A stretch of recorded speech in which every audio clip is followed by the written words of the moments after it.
agriculture is basically all I know. I got introduced to aviation as an 8-year-old and started in earnest training at 14. And I've been in ag aviation for 21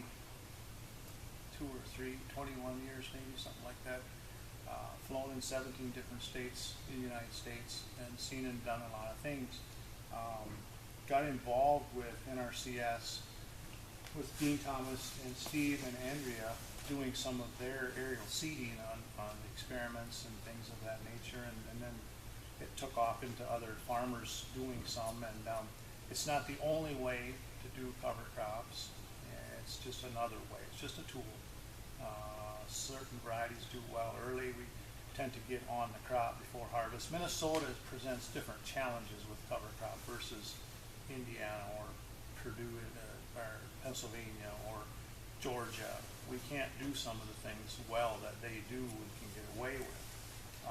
And that was where I got involved, was some of the research that they were using in Minnesota to promote cover crops was based on Pennsylvania or Georgia research, and great research just doesn't work in our short window that we have. One thing with cutting it off and taking it or selling it is there goes some nutrients, and there goes some benefits of covering the ground.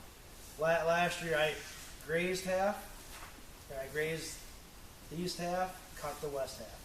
This year I interseeded at V6, and I could see the line, and I didn't realize it until after harvest. When I was combine, I was like, well, on that side where I left the rye, everything germinated twice as good as what it did on the other side. That's because I took all the residue off, and there's still the same roots were in the ground, but the residue was there, the cattle were there, the ground was improved. And you can even make that residue that's there more buoyant, bring it to the surface with that type of environment. And that's what we're seeing. We're seeing actually a loss of residue flowing off the surface. Oh, that never happens around here. Never happens. Never happens. Until you got to unplug the culvert. Homer's never get blood before it starts this part of the world. That never happens. So we're going out next Thursday, and we're gonna have another open lab, and we're gonna do more infiltration tests. This time we're gonna be on this right next door where we had cover crops now twice, right? And we're gonna just see if we notice any differences there. So this is where infiltration is huge, because we're talking not only movement of water, but you mentioned movement of air as well to warm soils and so on. The key is learn from our mistakes. Take what we're going to try to help tell you, because even in my 3 years, I figured out that there's things you can learn, and from going to these classes, and it'll save you, because you got to realize, especially for like me, I don't have that many growing seasons left. I mean, if you really look at the scope of life, you guys are all young. You got your whole life ahead of you. So learn from our mistakes, or what we learned that works and don't work. But like Terry's talking, my big thing is making it better. My soil in 3 years has turned around. And if you want to talk about making money, leave that flipping tractor in the shed. It don't cost you nothing. It's cool. You can go out and look at it and say, hey, that's mine. Hell, drive it up the road if you want to. But don't be pulling a plow in the fall, cut that thing up and make some yard art with it. Use cover crops. Cover crop will do way more tillage for you.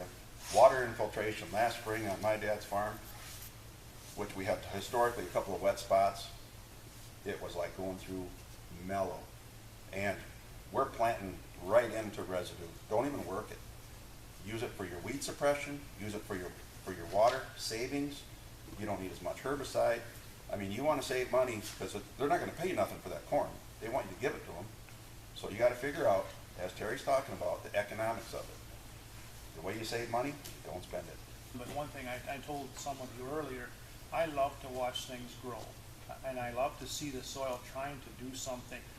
I always felt bad in the fall after I took my crop off, and there it sat. Yeah. And so, it just sits there. Bean ground especially, it turns gray, and it gets lifeless, and it gets hard. And it just seems dead. It doesn't seem right. We used to plow it and watch it in the spring wash away. And what is the value of a 1/4 inch topsoil or an inch? And we wash these waterways. Moore County is unique a little bit. Steve can vouch for this. It has these long, shallow slopes, and water picks up dirt and it just keeps hauling. And we have a trouble here in Morrow County trying to keep that soil home. And that's where all my nutrients are, and I bought and paid for a lot of them. So the thing that woke me up the most, I can still recall it, I was at a meeting a little bit further east of here. One of the agronomists was explaining that up to and including 80 pounds of nitrogen on a heavy spring rain in April was leaving my farm. And I thought, holy moly. And it wasn't rhetoric. I had it proven to me. I have to have proof. Show me. And here's water monitors, and here's soil samples that have eroded into a ditch with samples taken, and here's 80 pounds of N. And I can put a dollar figure to that just like that. It's like, holy moly. You wonder why corn crop suffers. You don't. So how do we stop this? And this is what we learn. And some things like we do work really well. The livestock part of it, it's a no-brainer. It makes these guys money. It does. I get that. But I don't have all that background that Tom and Tom do.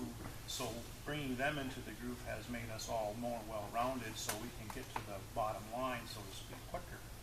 And so that's what we're hoping, and so glad that to see young faces in agriculture. We need this really bad. The earth wants to be covered.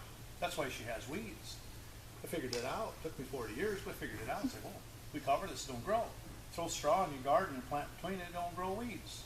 Do the same thing on our farm. It's just harder to manage hundreds of acres versus a small garden spot. So we're learning. We're learning. And like I told some of you earlier, I got 200 years of turning it black, heritage behind me. My grandfather, my father, great-grandfather, they all farmed, and they all plowed in the fall. And for me to go out here and drop a planter into this much stuff goes way against my heritage. It's very difficult. Psychologically, it's a nightmare. First 20 acres I ever no-tilled, I might have called some of you guys. I called Dean.